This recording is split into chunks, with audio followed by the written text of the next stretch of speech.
Hello, everyone, and welcome back to Dr. Doofenshoots Does Stuff. I am Dr. Doofenshoots. So, I'm finally getting around to doing a quick overview on the Squirrelinator platform and also the Survivenator barrel system thing that I made. And I just wanted to give everyone kind of the down low on it, how it operates, what all you need to build it, some issues that I've been running into, and also the feature set of both the pistol platform and the uh, rifle thing that I got going on. So this is, let's see if I can, there we are. This is the original Scrollinator V1. It is a single shot, spring assisted, break barrel, tip up barrel type system. It's mostly 3D printed, as you can see. The only thing that's not printed is the fire control group, the barrel liner, and a couple of odds and ends. And it uses a standard AR-15 fire control group. I actually took the disconnector and disconnector spring out of the fire control group because it's not used in this system. As far as the DIY parts of it, the firing pin is actually one of these. It's a pop rivet that's been modified. Let's see, I don't believe I have a retention pin in here, so I can just pull it out. So it's just cut down, shaped, and you can see the sides of it have been cut off so it fits in the channel and doesn't move around. It has a flat surface, not a flat surface, but like a screwdriver. It's it's not round on the end to be optimized for rimfire. This frame, in my testing, won't really handle anything other than rimfire. It'll handle 22 Magnum. I haven't, of course, tried the what is it, the like 17 Winchester Super Magnum or whatever. Haven't tried that. I have tried 38 Special in another frame. I think it was only like 30% infill, maybe 50% infill, and it immediately broke in half. So, anyway, so yeah, it's rimfire only at the moment. Pop rivet for the firing pin. Takes about 10 minutes to make one. And there's just a hole there for a retention pin for that. The barrel itself is chunky. It's got some heft to it. It takes forever to print. I did that mostly to keep it from warping on the bed, to make it easy to print, and to give me enough room for sort of improvements and being able to pare it down in the future. It was my first design, so it's unnecessarily large. There's a lot of poorly used space on the frame. My next one that I'm working on is about half the size, takes about half the materials, and about half the time to print. It's also about half the cost. But I'm still working on that. It's not actually functional at the moment, and there's some issues to work out with it. So, see the next thing. So on the barrel, what is actually locking it in is this locking lug. You can see it better here on the 22 Magnum rifle barrel. So this is what's actually interacting with the frame itself. You've got sort of a pivot area you have a little stop right here so that it stops at this angle, and that interacts with this lip on the front. We've got a hook that comes down, and that's what actually locks in the barrel and locks it closed. And then on the bottom here, which you can see I've got a hole right there, that's not supposed to be there. Got a little smiley face. This recess is supposed to be for the spring, which assists it in opening. This one is awfully tight on this frame. This barrel isn't actually properly fitted to this frame, but usually, yeah, it'll just pop out just like that. It's wide on the bottom because I got a little bit of grease there. I have versions of this barrel for both the Chazelle liners and the standard thin wall DIY 22 liners. The 22 Magnum one is Chazelle only. I haven't found 22 Magnum liners actually for sale that I've been able to get. So, yeah, 22 Magnum is Chazelle only. I just got a cheap red dot on this one.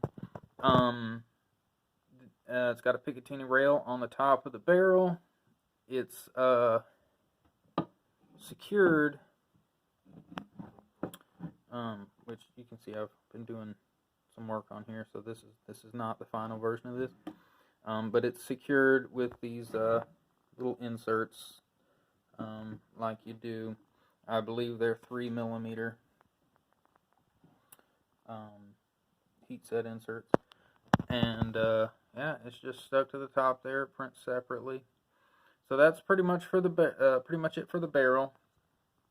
Moving down the frame, we have a substantial pivot pin here. It's just your standard cotter pin type setup, and it's meant to be pretty tight. It's a little loose in this one. I'm still working on getting both my printer and my files working nicely together so everything fits. I'm probably going to end up making it so that it prints a little bit small and you just drill out the holes so you get a proper fit. Let's see. So the locking system is just a bar that goes through there. I can't take it out to show you, both because of YouTube's rules, oops, and because it is permanently inside there.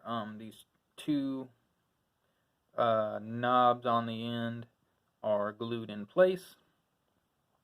I could make it, or you could make it, to where it's pinned in place just by drilling a hole through it and sticking a pin in there. It was easier for me just to glue it because I don't plan on taking this apart.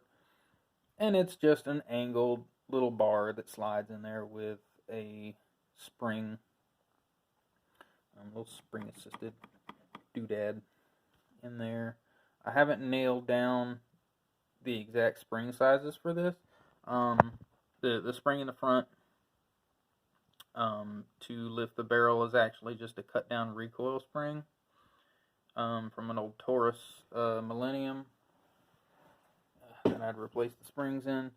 The back one, I have no idea where it came from, but it's a relatively small in diameter spring. Let's see if I have.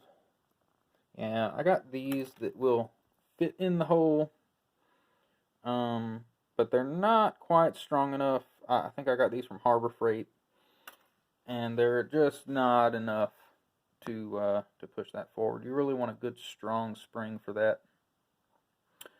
And then moving down, of course, we just got a big chunky trigger guard here. Nothing real special there.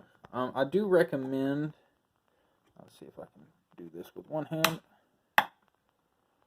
I do recommend on the hammer just to give that a little bit of knurling or something to grip on, because there is no, oh, what do they call it? There is no safety device. If you were to partially pull back the hammer, there's no like half cock or anything like that. So if your thumb slips off the hammer and it hits the firing pin, it's going to go off, and that'd be bad mid-cocking. So I put a little bit of knurling on there just with a Dremel tool. You could put some grip tape on there, whatever you wanted. But just as a quick note, that can be dangerous. Of course, you want to observe all rules of firearms handling. Moving back, we have a FFF Technologies Gunslinger grip on the back. Thank you for that. It's the best grip that I found for this. It's awesome.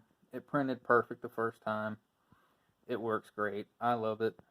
There is no reason for me to try and make one of these. Put the grip that you want on it. This one works for me. And then up here we got this weird little knobby thing.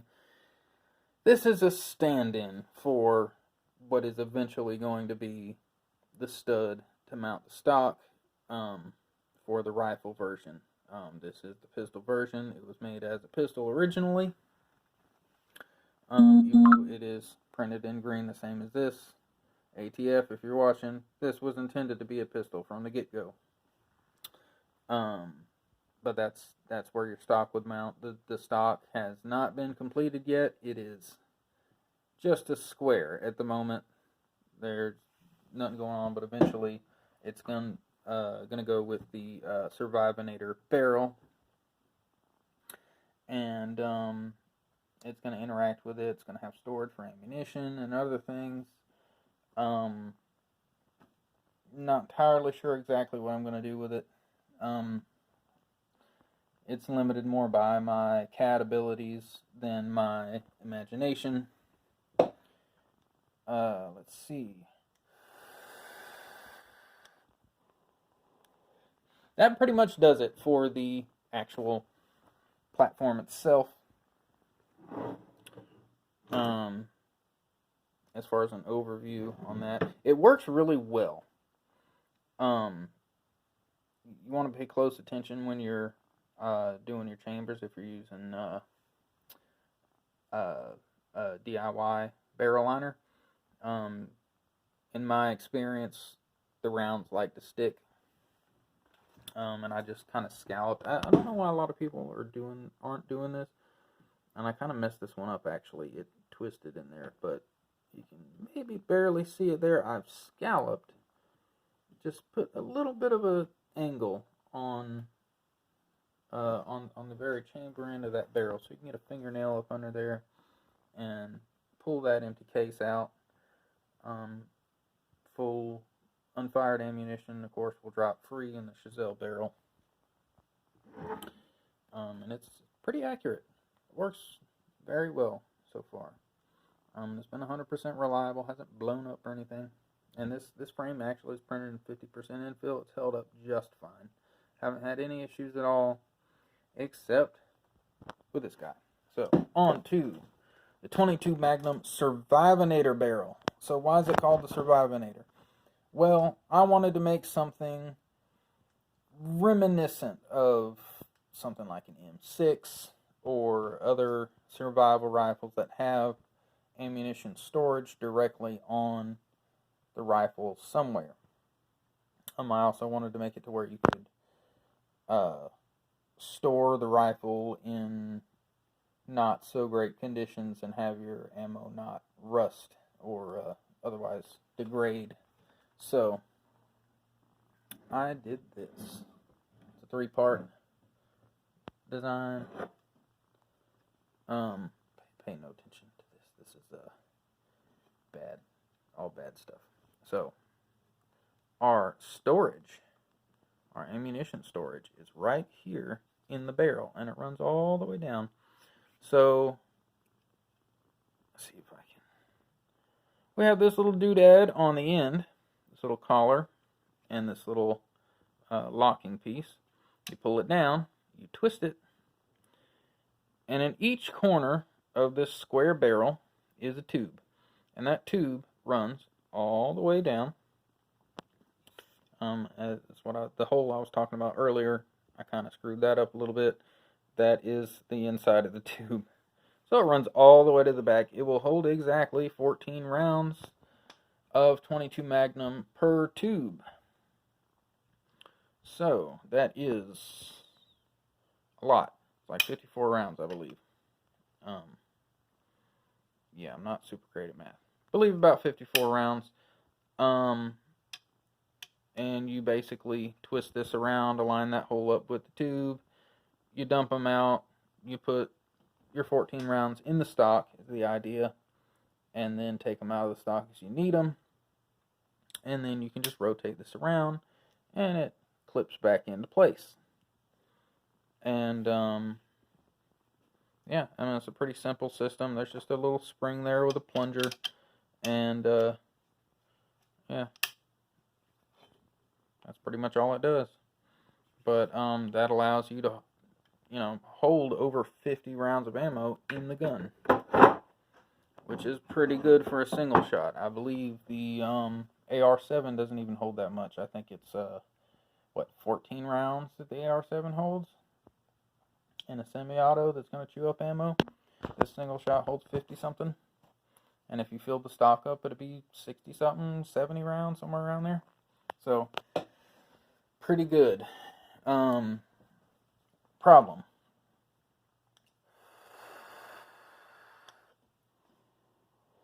When this is full of ammo, even when it's not full of ammo, it's heavy.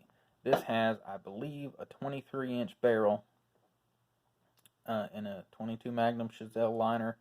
It weighs like, I don't know, 2-3 pounds by itself. It's chunky. And, well, plastic flexes. And this system, even though it's big and chunky, it flexes. And it flexes just enough. This is a bit loose, so it may just need the tolerances tightened up. I'm not sure. I'll have to test it and see. But in this frame, it's a bit loose. The cotter pin that's in there, the pivot pin, is loose. It fits loose in the recesses in the receiver. And I actually had to put, you might be able to see that. Maybe some shims on the top of that lip there, just to get it to lock up properly. And the problem is that it flexes a bit, and it's just enough. I don't know if you can see just above the firing pin there. There's a chunk missing from the face of the receiver, from the breech face there. It has case blowouts, so it's not all the time. It's not with every single round, and it's not with every single brand of ammo. The worst one so far has been Winchester. It's like every other one with the Winchester. I think it's the Dynapoints. Like every other one, it blows out, and it's taking a chunk out of the breech face. So plastic breech face, probably not the best thing in the world. So I need to work on that. And I need to get that issue fixed before, preferably before releasing anything, because I want this to be safe. It's my first project that I've put any significant work in CAD, and I want to put something out there that is safe and easy to use and not complicated. I certainly don't want to put anything out there that might endanger others. So, case blowouts are bad. So, yeah, that's my main issue that I'm trying to fix right now. The other thing is getting my stupid printer tuned, because it prints some things perfectly, exactly fine, like, down to the 10th or 100th of a millimeter exactly the way it needs to print, and then some stuff, it usually depends on the size of the print. It just does not. It just cannot today. Cannot do it. So, yeah, that's pretty much where I'm at with this. Let's see, what's the other thing? Yeah, as I said, reliability has been really good with this, especially with the 22 version. I've had like 2 or 3 different barrels, and they've all been totally fine. Every now and again you got to get a round that wants to stick some, and you got to dig it out of there with a knife, but other than that, it runs fine. The accuracy is good. It works the way that it's supposed to, and I'm happy with it for me. I'm planning on using it for squirrel hunting, pretty much, small game and plinking and general stuff like that. It's mainly supposed to be a cheap, more than anything, cheap and accurate, easy to build and use pistol is the main purpose, and I'm trying to expand that out a little bit with the Survivenator barrel. So yeah, that's pretty much what I got, where I'm at with this project. I'm still learning. I am terrible at CAD. I'm not especially creative or skilled at anything involving computers or 3D printing or anything like that, so I'm learning as I go. It may be a while. I've been working on this project for, I don't know, over a year, and this is as far as I've gotten, so I definitely wouldn't be holding your breath for this project to be released. I'm considering employing some help, and maybe possibly working with, what was it, the Black Lotus Coalition, I believe it was. Seemed like some good guys over there.